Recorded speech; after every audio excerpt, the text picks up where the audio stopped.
Buenas tardes. Buenas tardes. Buenas tardes. Ahí estamos. Buenas tardes.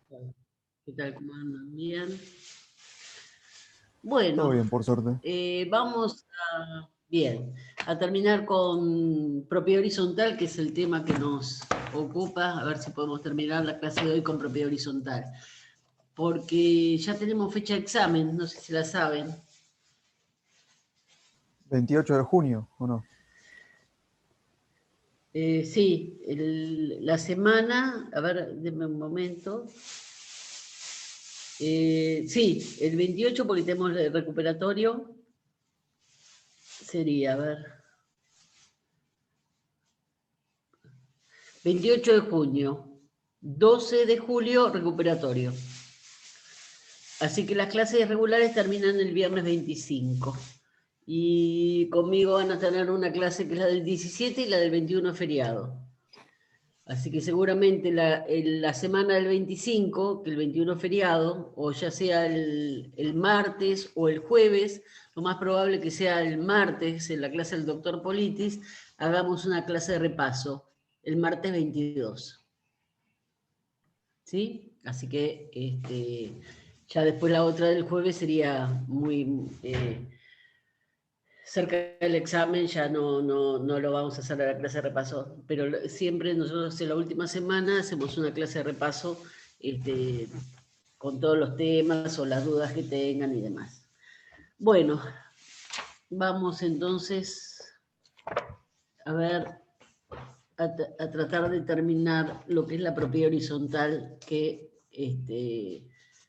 y prehorizontalidad, que es el tema que me tocó dar en estas clases. ¿Alguien tiene un programa? Porque justo no tengo la bolilla de propiedad horizontal. Sí, acá lo tengo. ¿A la vista? Acá lo tengo.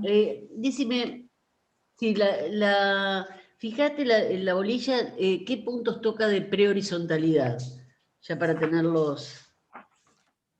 Dice prehorizontalidad, concepto, antecedentes, jurisprudencia, contratos anteriores a la constitución de la propiedad horizontal, seguro obligatorio y exclusiones.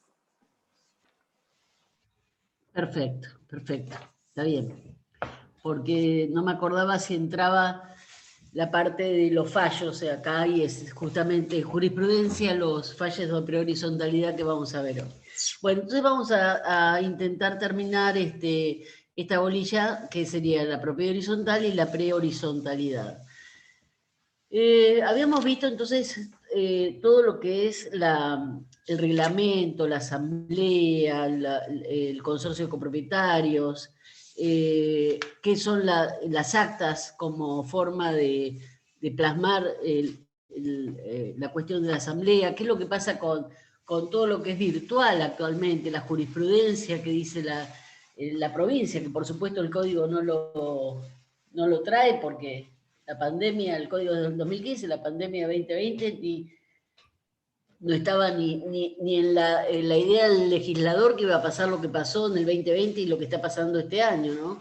Entonces, ¿cómo el derecho, y sobre todo la propiedad horizontal, que es una forma de convivencia, una forma de vida, se va transmutando y se va adaptando a las realidades que tenemos que ir viviendo, ¿no es cierto? Por eso es muy importante que entiendan que el derecho es vivo, el derecho tiene transformaciones, tiene su vida propia, y cada institución, sobre todo la de los derechos reales, sobre todo lo que es la propiedad horizontal, que yo les dije que es una institución, trasciende el concepto de derecho, porque es una forma de vida. Entonces, ustedes lo que tienen que tener claro también es que es un derecho que se arma de esta relación directa e inmediata entre cosa y persona, pero que tiene unos aditamentos muy especiales.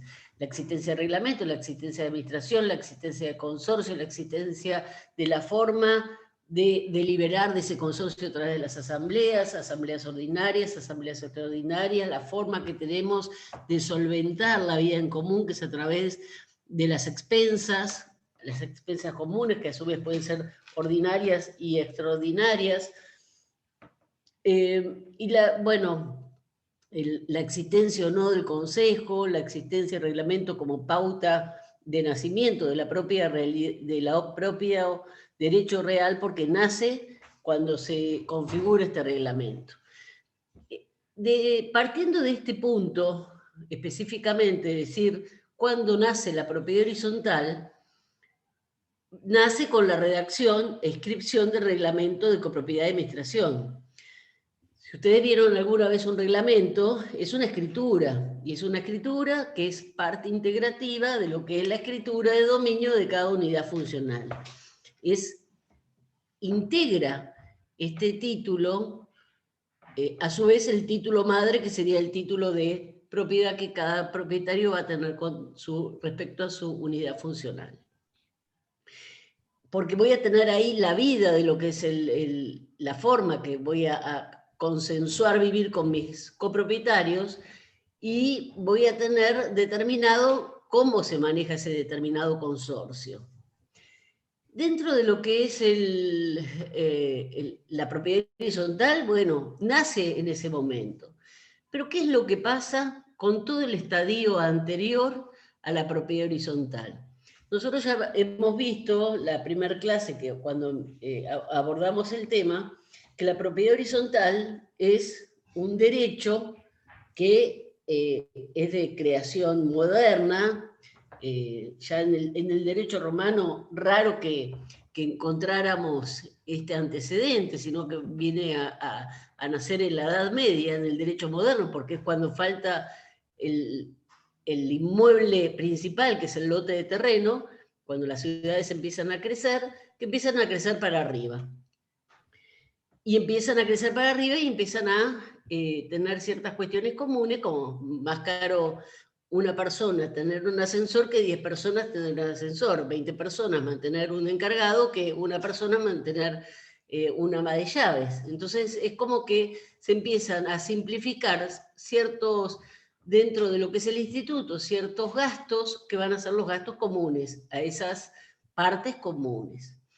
Pero eso está bien establecido en el reglamento, y ese reglamento comienza con un hito, que es la redacción del reglamento por parte de un escribano, la inscripción del reglamento en el registro de la propiedad inmueble, y ahí nace, ahí tengo la partida de nacimiento del derecho real de propiedad horizontal.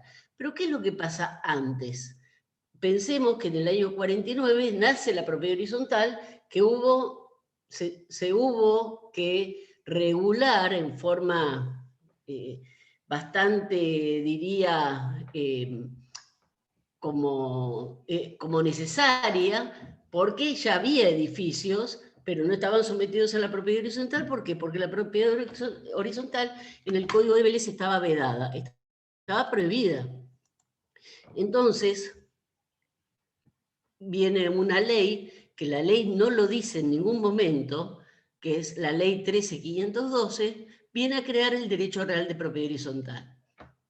Yo les comenté que justamente la llamada Cámara de Oro de la ciudad de Mar del Plata, compuesta por los doctores Gámez, Larraín y Solari Brumana, establecieron que la 13.512, por fallo judicial, por supuesto, es un nuevo derecho real, pese a que en ningún lugar, si ustedes leen la ley, en sus articulados, en ningún lugar está diciendo que está creando un nuevo derecho real. Sin embargo, es un derecho real sui generis, un derecho real de creación espontánea.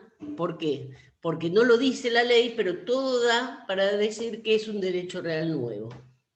No es un derecho real que se arma de dos derechos, como se creyó ver en alguna oportunidad, que es un derecho real de dominio y de condominio. Entonces la 13.512 viene a crear un derecho real de propiedad horizontal. Fíjense que es en el año 49, y fíjense que el fallo que se habla que la propiedad horizontal es de creación de sui generis, es un fallo del año 68, casi 20 años después. No cabe duda que a partir de lo que dijo ese fallo de la Cámara de Oro, en toda la nación se estimó que la propiedad horizontal era un derecho real sui generis. Y así lo ve justamente el codificador del 2015. El codificador del 2015 introduce la propiedad horizontal dentro de la enumeración de los derechos reales y derecho real sobre cosa propia, y lo regula con varios artículos. ¿Y qué es lo que pasaba con el estadio anterior o la situación anterior a que existiese la propiedad horizontal? Entonces, acá vamos a ver otro instituto, que es el de la prehorizontalidad. Y la prehorizontalidad es un instituto muy importante. ¿Por qué? Porque justamente el capítulo 10, a partir del artículo 2070 del Código del 2015, regula en 3 artículos a la prehorizontalidad. Estos 3 artículos que regulan a la prehorizontalidad tienen un antecedente. Y el antecedente de la prehorizontalidad regulada en el Código Civil y Comercial es la Ley 19.724. La Ley 19.724 fue una ley dictada en el año 1978. 1972. Entonces, la pregunta mía es, ¿qué es lo que pasó entre la 13.512 y la 19.724, que es una ley posterior? Si vemos simplemente el número 13.512, 19.724, vemos que hay en el medio muchísima legislación y muchos años de diferencia. Y sin embargo, lo que está haciendo la 19.724 es regulando y protegiendo un estadio anterior a la propiedad horizontal. Entonces, acá tengo que abordar el tema de qué es lo que pasa previo al nacimiento de la propiedad horizontal. Entonces, la gran pregunta que se les hace a ustedes, si entendieron el tema, es ¿cuándo nace la propiedad horizontal? A lo que hay que responder que la propiedad horizontal nace con la redacción e inscripción de reglamento de copropiedad de administración. Entonces, ¿qué es lo que pasa antes? Antes de lo que pasa en la ley que regula la propiedad horizontal o el codificador del 2015, tengo este sistema de no tener todavía un derecho real de propiedad horizontal. ¿Y cómo puedo llegar a ese sistema de prehorizontalidad? A través de 2 cosas. O contrato una empresa constructora que va a hacer un edificio para luego someterlo a la propiedad horizontal, o lo hago por el sistema del fideicomiso.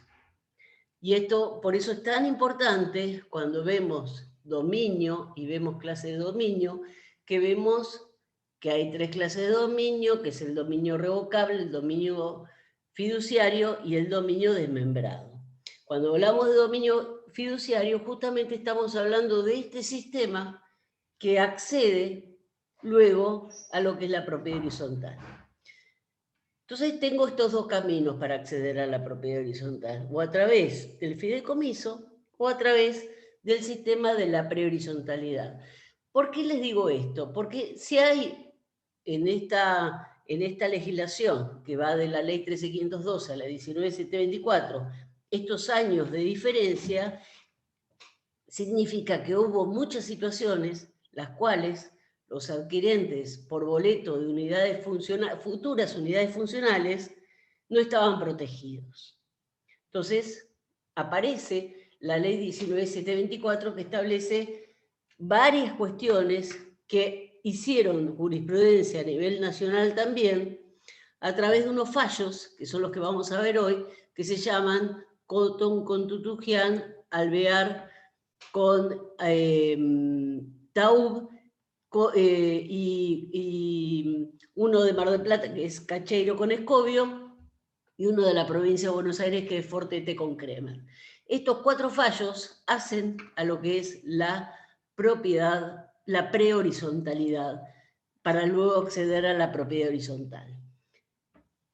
Entonces, estos 2 sistemas que tengo para acceder a un futuro derecho real de propiedad horizontal, el Código Civil, en esta instancia, va a tratar solamente la prehorizontalidad. La 19.724 fue una ley creada entonces con un fin. El fin de la 19.724 fue un fin tuitivo y protectorio.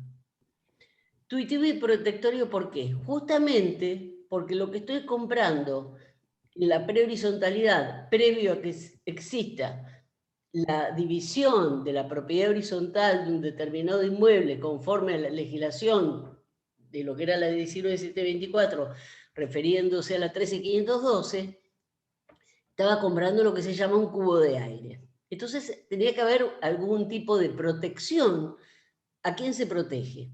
Al adquirente por boleto de compraventa. Entonces acá, en lo que es la prehorizontalidad, van a cambiar, va a haber 2 variables que vamos a ver, que son justamente modificatorias de los grandes conceptos que hemos visto en la primera parte de la materia. La primera cuestión es, en la prehorizontalidad de la 19.724, los boletos de compraventa se inscriben. ¿Y dónde se inscriben? En el registro de la propiedad inmueble. ¿Y quién lo escribe? Lo escribe el afectante. ¿Qué significa afectar a la prehorizontalidad? Afectar a la prehorizontalidad es incluir a un determinado inmueble en un futuro, en una futura comercialización de las unidades, las futuras también unidades funcionales, y van a entrar o integrar esos contratos diversos futuros adquirientes de unidades, de futuras unidades funcionales. Estoy protegiendo a esos adquirentes por boleto de compraventa. La 19.724 entonces se establecía claramente, primero y principal, ¿qué era la afectación? La afectación era la declaración unilateral de un propietario de someter en un futuro a la ley de propiedad horizontal un determinado edificio, ya sea construido, en construcción, o un lote de terreno a construir un edificio. Tengo estas 3 variables de lo que era el futuro régimen.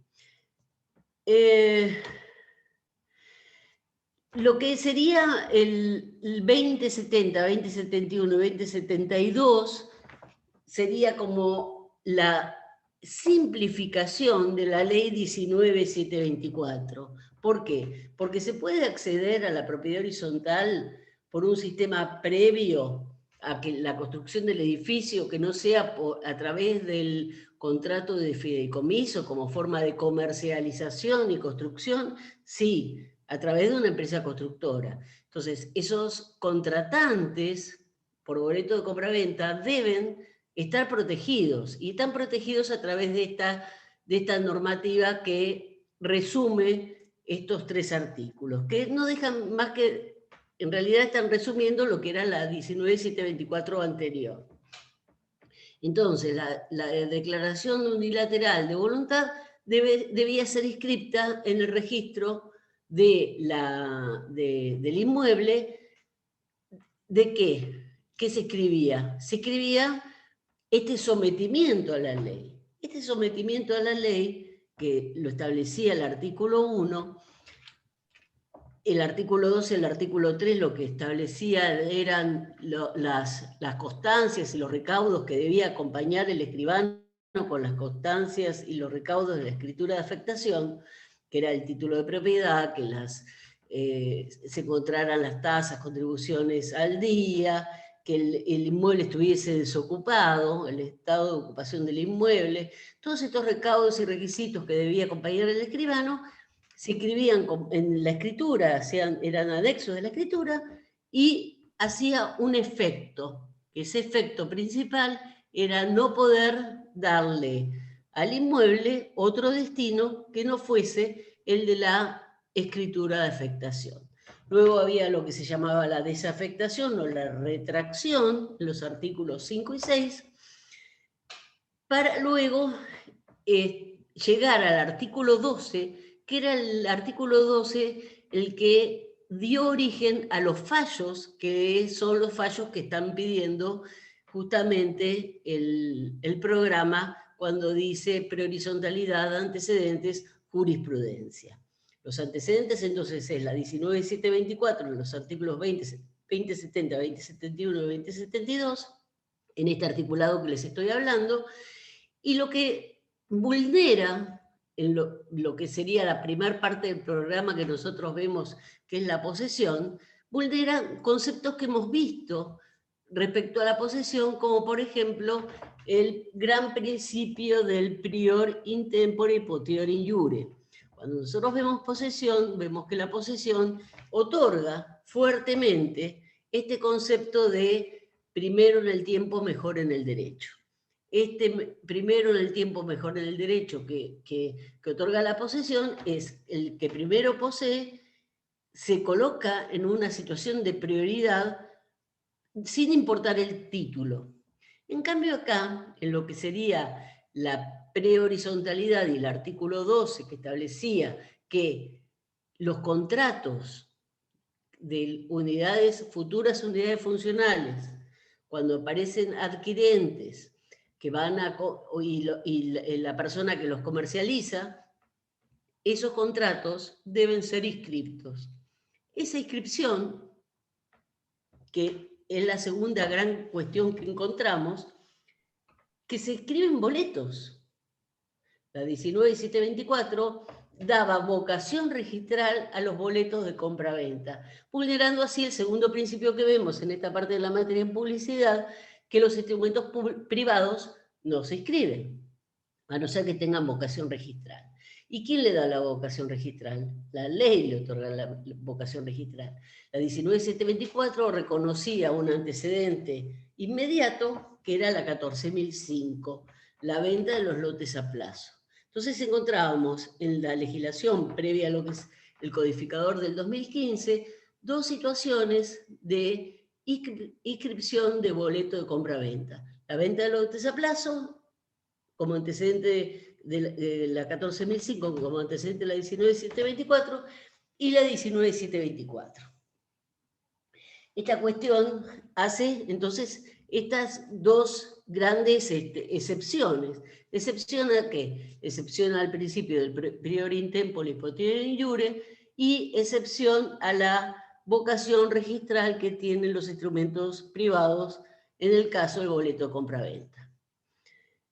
¿Cuáles son los fallos entonces que hacen a lo que es la prehorizontalidad como gran antecedente? Los fallos son unos fallos del año 79, Cámara Nacional Civil Sala E de Capital Federal, con voto del doctor de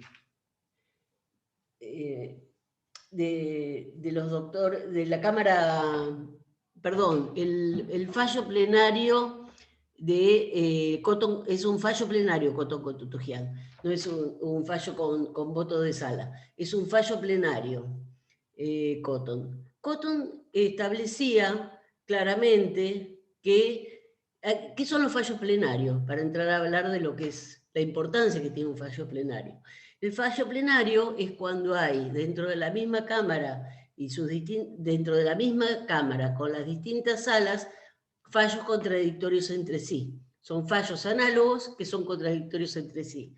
Entonces lo que establece el fallo plenario es la unificación de toda la jurisprudencia de esa Cámara para evitar fallos contradictorios, lo que sería el escándalo jurídico.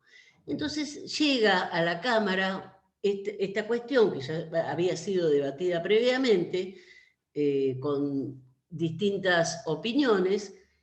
llega a la Cámara para establecer si un boleto no registrado puede ser opuesto o excepcionado al cumplimiento, a la exigencia del cumplimiento de una determinada obligación. Este fallo de Cotton Cotutujian, que es un fallo plenario, decía que si yo puedo pedir la resolución de los contratos, siendo el gerenciador o la empresa constructora que había entregado las unidades funcionales. ¿Cuál es el tema? Entonces, volviendo un poco para atrás, y la obligación de la 19724, tengo que por el artículo 1 se debía afectar. ¿Para qué? Para luego comercializar las distintas unidades funcionales que podían no estar materialmente hablando, entonces lo que estaba vendiendo era el cubo, el famoso cubo de aire, para luego llegar al artículo 12, que me decía que el propietario que afectó el sistema del régimen, al régimen a la futura propiedad horizontal, al régimen de la prehorizontalidad, para afectarlo después a la prehorizontalidad como paso previo, si ese propietario afectante tenía la obligación de inscribir los boletos de compra-venta. Si el afectante no inscribía los boletos de compra-venta, le quedaba al adquirente por boleto la opción de poder registrar los contratos en el registro de la propiedad inmueble él.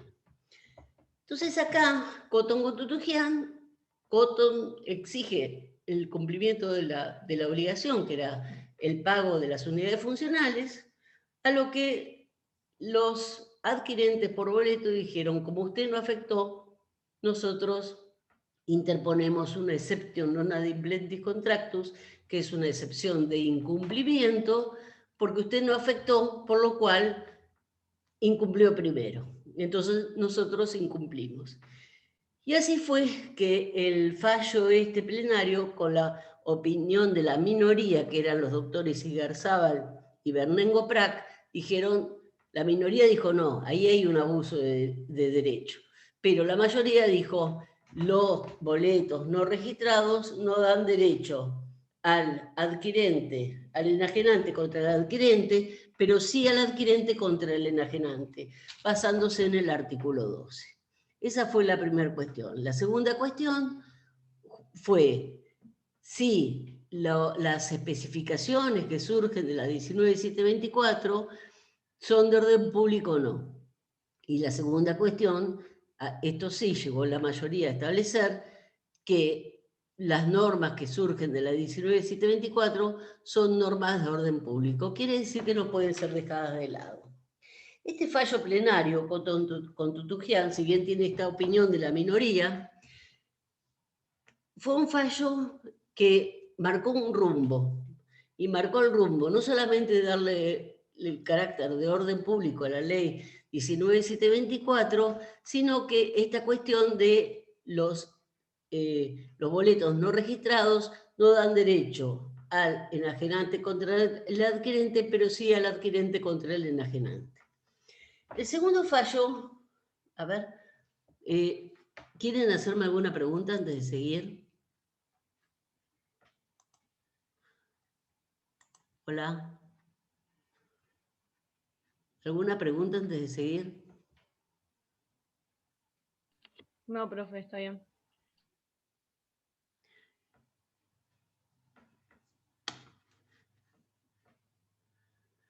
Porque vamos a entrar en el segundo fallo, que es el de Alvear con Taub.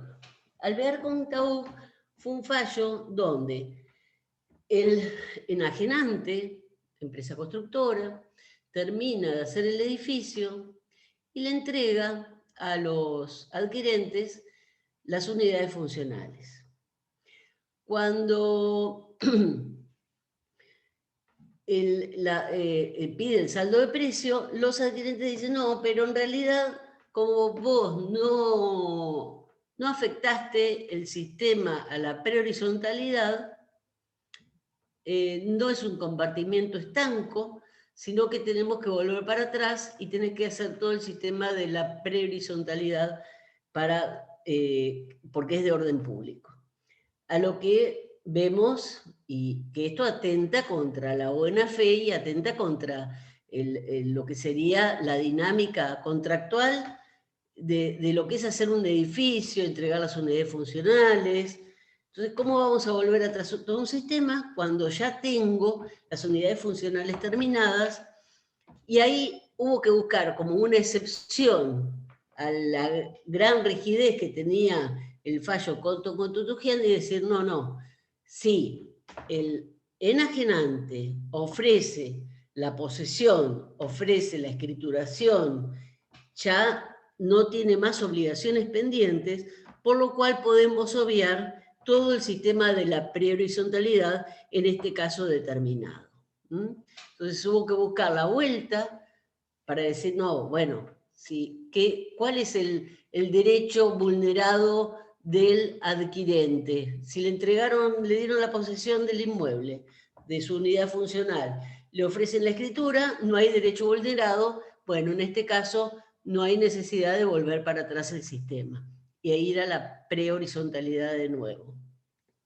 Luego, lo que es, esos serían los fallos plenarios de Cotton y Alvear, en Capital Federal. ¿Qué es lo que pasó en la provincia de Buenos Aires? La provincia de Buenos Aires trajo como jurisprudencia análoga a Cotton-Cotutugian, quiere decir, porque Cotton-Cotutugian es un fallo plenario, y el fallo plenario yo les dije que es obligatorio. ¿Obligatorio para quién? Para todos los tribunales inferiores a la Cámara que dictó ese fallo plenario. Pero estamos hablando de la capital federal, no en el resto del país. Entonces cada provincia utilizó el antecedente de Cotton para darle a la ley 19724 esta característica de orden público y de cumplimiento necesario y exigible. En nuestra provincia, el fallo que lo trajo como jurisprudencia, como antecedente para utilizarlo en la provincia, fue Fortete con Kremer. Fortete con Kremer lo que hacen en la provincia de Buenos Aires, a partir es un fallo de Suprema Corte de Provincia de Buenos Aires que trae la aplicación del fallo Cotton-Cotutugian como jurisprudencia aplicable al tema. Y en Mar del Plata, un fallo plenario que fue Cacheiro con Escobido, que fue un fallo plenario que hizo también a la aplicación de las unidades funcionales previas a la propiedad horizontal y a la inscripción de reglamento con propiedad y administración. Ese fallo de Cacheiro con Escobido fue un fallo que hizo unas cocheras y a una prórroga de jurisdicción. Ese fallo plenario también trajo como antecedente lo que fue Cotton-Cotutugian en nuestra jurisprudencia departamental. Bueno, ¿qué es lo que pasa? Todo esto es todo lo que es antecedente y jurisprudencia de lo que es la prehorizontalidad. Como en nuestra legislación ahora lo tenemos todo reducido, todo lo que les hablé, en 3 artículos, 2070, 2071 y 2072. El 2070 dice que los contratos sobre unidades funcionales celebrados antes de la constitución de la propiedad horizontal están incluidos en las disposiciones de este capítulo. El 2071 nos habla que para poder celebrar contratos sobre unidades construidas o proyectadas bajo el régimen de propiedad horizontal, el titular del dominio del inmueble debe constituir un seguro a favor del adquirente. Para el riesgo del fracaso de la operación de acuerdo a lo convenido por cualquier razón y cuya cobertura comprenda reintegro de las cuotas abonadas con más un interés retributivo o en su caso la liberación de todos los gravámenes que el adquirente no asume en el contrato preliminar. Queda como el orden público de de toda la doctrina y jurisprudencia que emergió en la 19724, limitado a lo que sería un seguro. Y la segunda parte del 2071 sería lo que era el gran antecedente del artículo 12 de la ley 19724 y los fallos con Tutujian a la cabeza, que sería que el incumplimiento de la obligación impuesta en este artículo, que sería la contratación de seguro obligatorio, priva al titular de dominio de todo derecho contra el adquirente, a menos que cumpla íntegramente con sus obligaciones, pero no priva al adquirente de sus derechos contra el enajenante. Lo que era el artículo 12 anterior era la inscripción, cosa que la ley, el codificador del 2015, no otorga el requisito de la inscripción del boleto de compraventa, sacándole así esa instancia, pero sí incorporándole la obligación del seguro obligatorio. Y luego, cuando estoy excluida a realizar justamente estos requisitos del seguro para evitar estas acciones de adquirente con enajenante o enajenante contra adquirente. Cuando sea la división por una partición de lo que sería un condominio, una comunidad hereditaria, liquidación de personas jurídicas, todo lo que sería a lo que llevaría a cabo la acción de partición para partir todas las comunidades, los que versen sobre inmuebles del dominio privado del Estado, porque se entiende que el Estado es solvente como para evitar el tema del seguro y las acciones entre uno y otro.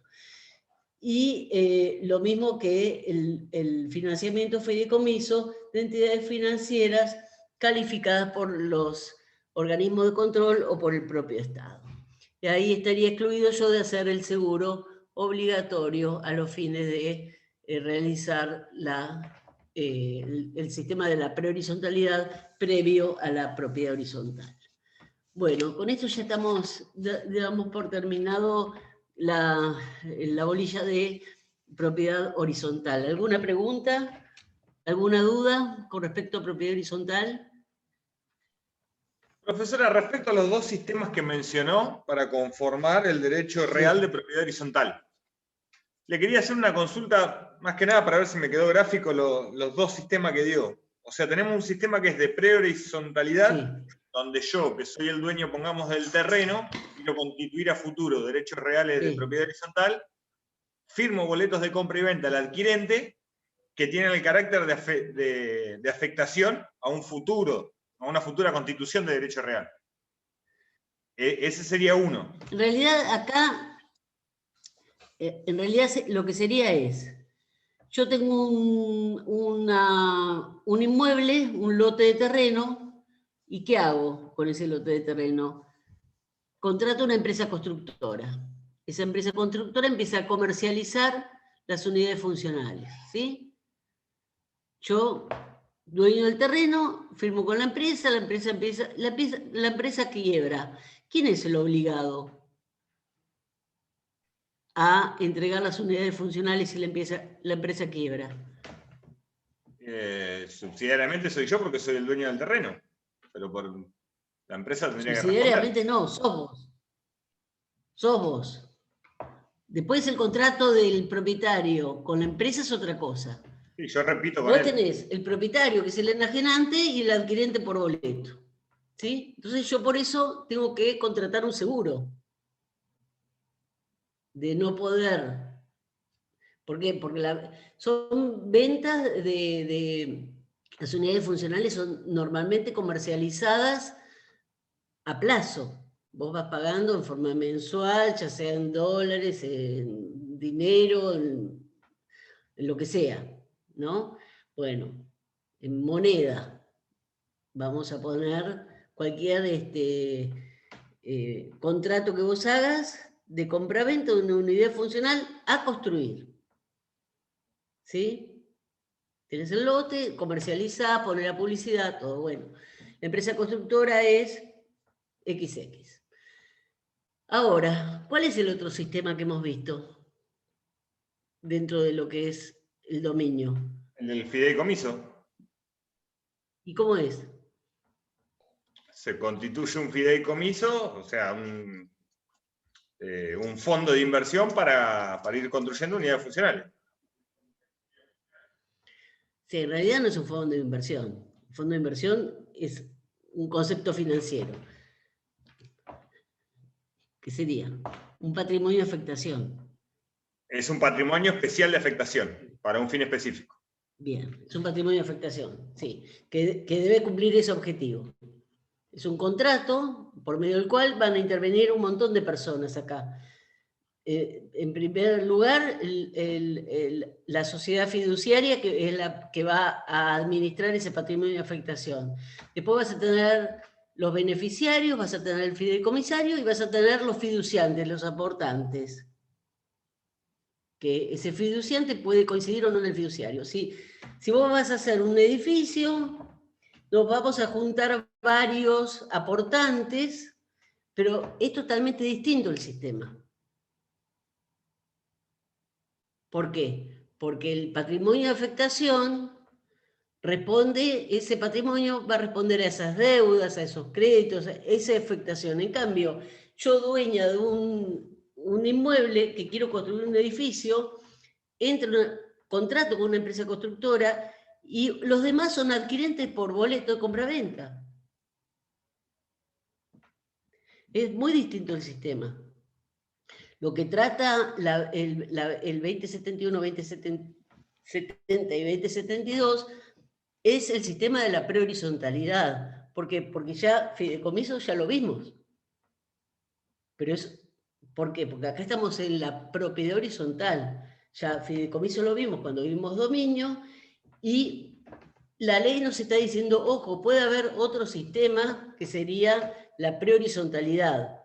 Sería un adquirente, sería un enajenante, un adquirente por boleto, una empresa constructora, o puede ser el mismo propietario, puede ser una empresa constructora, puede ser la empresa constructora de la propietaria del inmueble, que lo va a gerenciar de alguna forma específica.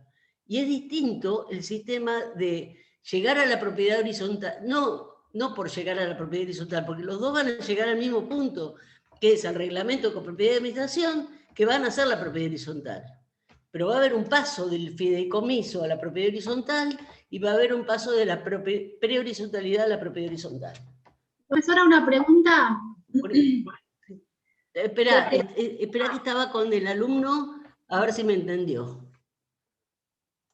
A ver. Sí, profesora. Se me fue ahora. Entendí, me quedaron gráficas las dudas. ¿Está claro? Porque, ¿sí? Sí. Pero a ver, cuando vemos un cartel en la calle, veamos si dice fideicomiso, puede ser que ese fideicomiso, a su vez, contrate una empresa constructora. Y ahí van a haber otras variables, porque esa empresa constructora puede ser una, después va a ser otra, después va a ser otra, puede ser que no termine el contrato, pero el fideicomiso se arma y se gestiona de otra manera y se vincula el fiduciante con el fideicomiso de una forma y el adquirente con otra. Porque el fiduciante va a ser un aportante. Vamos a tener fiduciantes clase A, fiduciantes clase B, fiduciantes clase C. El que pone el dinero, el que pone el lote, el que pone el trabajo. Tal vez el arquitecto puede ser un fiduciante. Y esto es otra cosa. Esto va a ser una empresa constructora que va a contratar con un propietario. Puede ser la misma empresa constructora que haga... En Mar del Plata se construyó más que con fideicomisos, en los años 70, a través justamente de estos sistemas de prehorizontalidad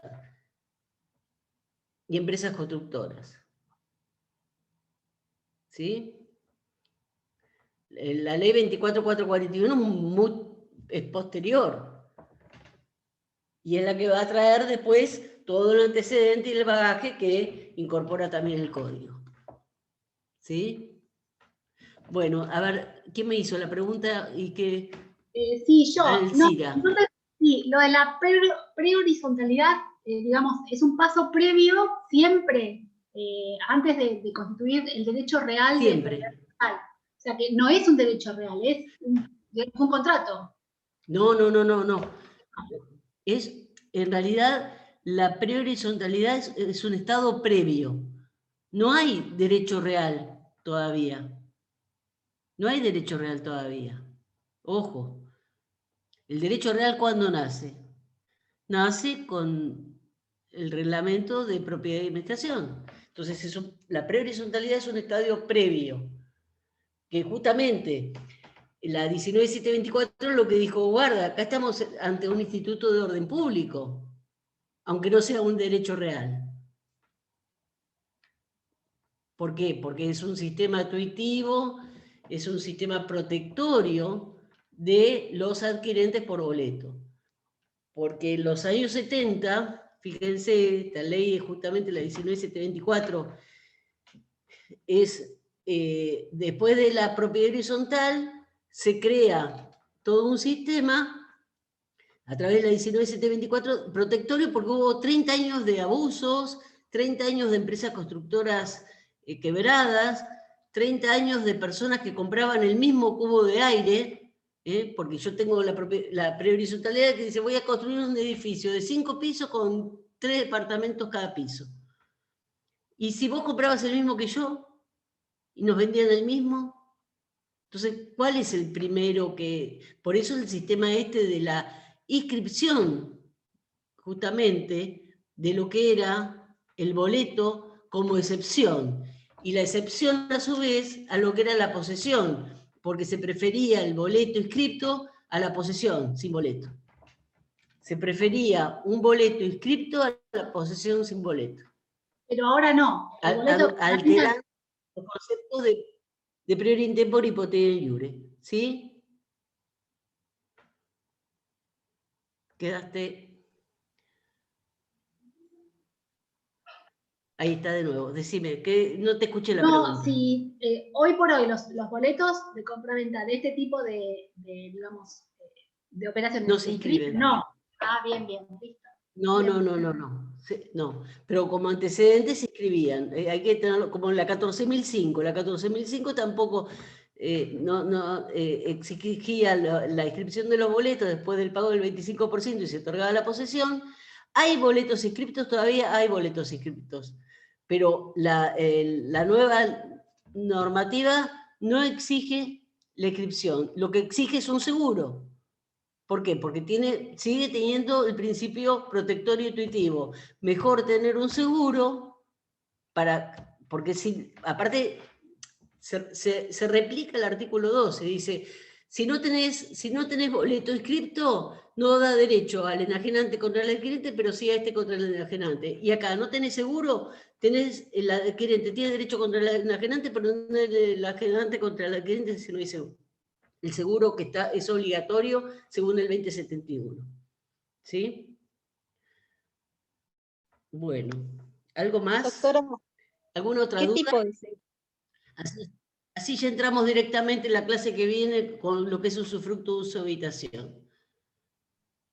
Los fallos sí tienen que enumerarlos, saberlos, de qué se tratan y como antecedente, porque era toda una bolilla en el programa viejo.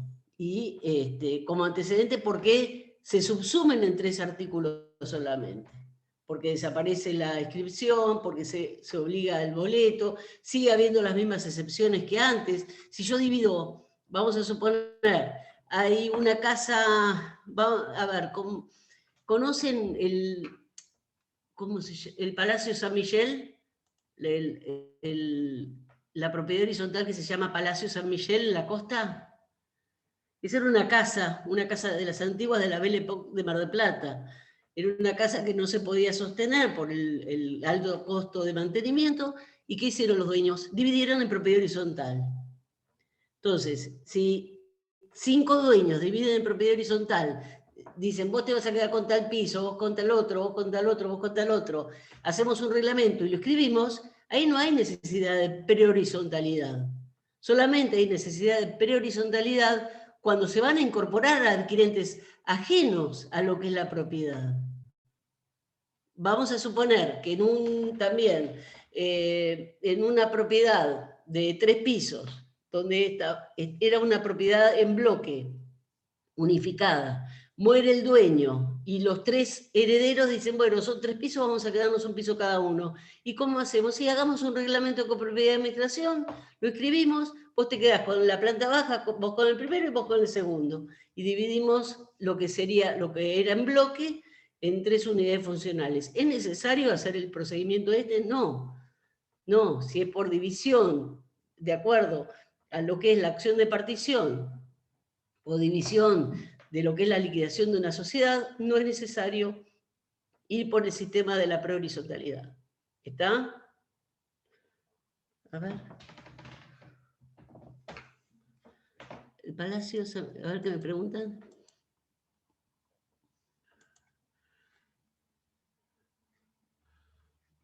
Algo me preguntaron y se me borró acá. El Palacio San Miguel no es un restaurante, no, el Palacio de San Miguel tiene un local que funciona, un restaurante abajo, pero justamente es una unidad funcional que su destino es funcionar como restaurante. Doctora, el seguro Sí. exigido, el seguro obligatorio, ¿es un seguro de caución o qué tipo de seguro es? No, es un seguro de una compañía de seguro para, que va a otorgar, es una póliza de construcción donde una compañía de seguro se compromete con el propietario ejecutor de la obra a decir, si no cumplo con la entrega de la unidad funcional en tanto tiempo, con tales características, con un proyecto y demás, tengo que devolverle ese dinero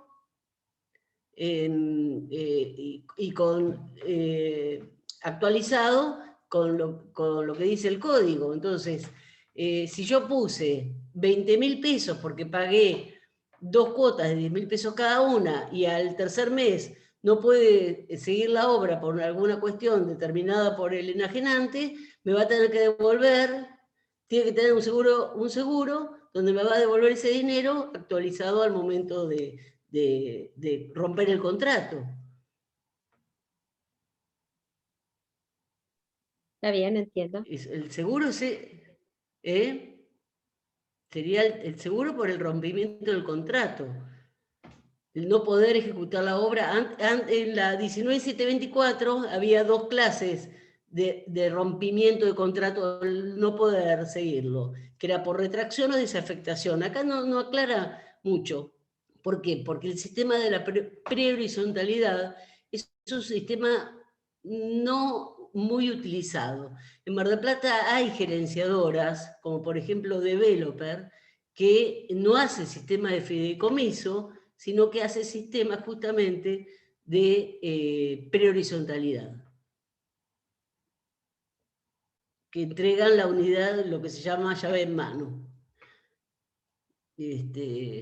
La unidad funcional terminada. Y uno va pagando a medida que va avanzando la obra, con un contrato determinado, que el contrato lo hace cada uno con la empresa constructora o con el propietario de la futura propiedad, las futuras unidades funcionales con el propietario de la obra.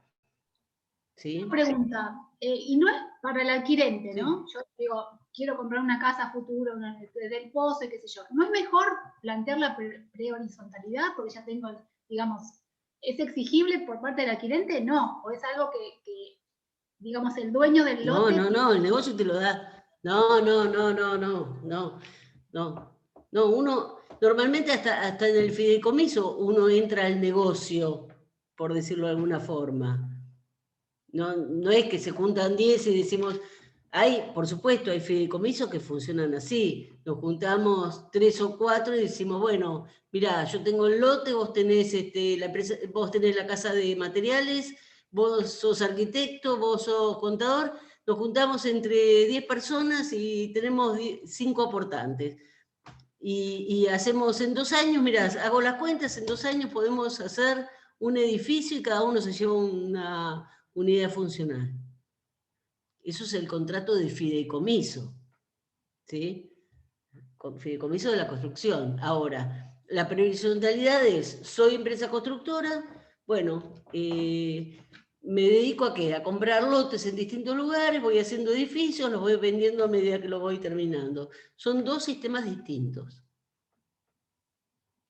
Son dos sistemas distintos, que el fideicomiso en los últimos años fue un boom, porque teóricamente el que aporta no hace un negocio financieramente hablando, no lo podría hacer, porque el fideicomiso tiene otro espíritu, pero en realidad se hace, en realidad se hace. ¿Está? Después, a tal punto que apareció la FIP diciendo qué era lo que había, porque una cosa es aportar $30.000 y uno entra al negocio con $30.000 y sale del negocio con un departamento terminado que vale 150. Entonces, en el medio hubo un enriquecimiento y ahí empezó a intervenir hasta la FIP para ver qué es lo que pasa y por qué. Hay alguien que en el camino se quedó sin tributar cierta cuestión. Y bueno, y ahora hay toda normativa y demás que el fideicomiso está muchísimo más vigilado, por decirlo de alguna forma. ¿Sí? Pero lo que tienen que saber ustedes es que se accede al sistema de dos formas distintas. O también, ya les digo, podemos juntarnos 13 y decir, tenemos una casa muy grande, la dividimos en propiedad horizontal.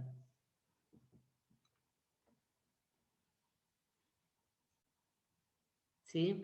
¿Alguna otra pregunta? La clase que viene vamos a ver usufructo, uso, habitación. Les aviso para que vayan leyendo el tema. ¿Sí?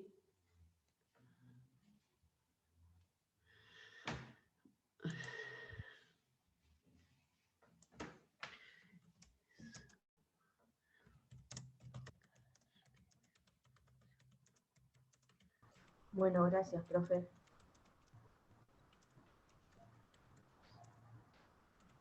¿Algo más? No, estamos bien. ¿También? ¿Entendieron el tema? Sí. Sí, es un poco ¿Seguros? complejo. Bueno, lo entendieron, Gonzalo? Lo veremos el día del examen, si entendieron. Bien. ¿Lo entendiste? Sí. ¿Sí? Bueno, vayan estudiando, ¿no? De más está decirlo. Por supuesto.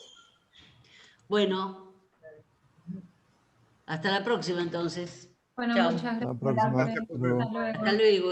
Cualquier cosa, el lunes nos vemos, dudas ahí. ¿Sí? Gracias. Hasta luego. Gracias. Chao. Chao, chao. Hasta luego.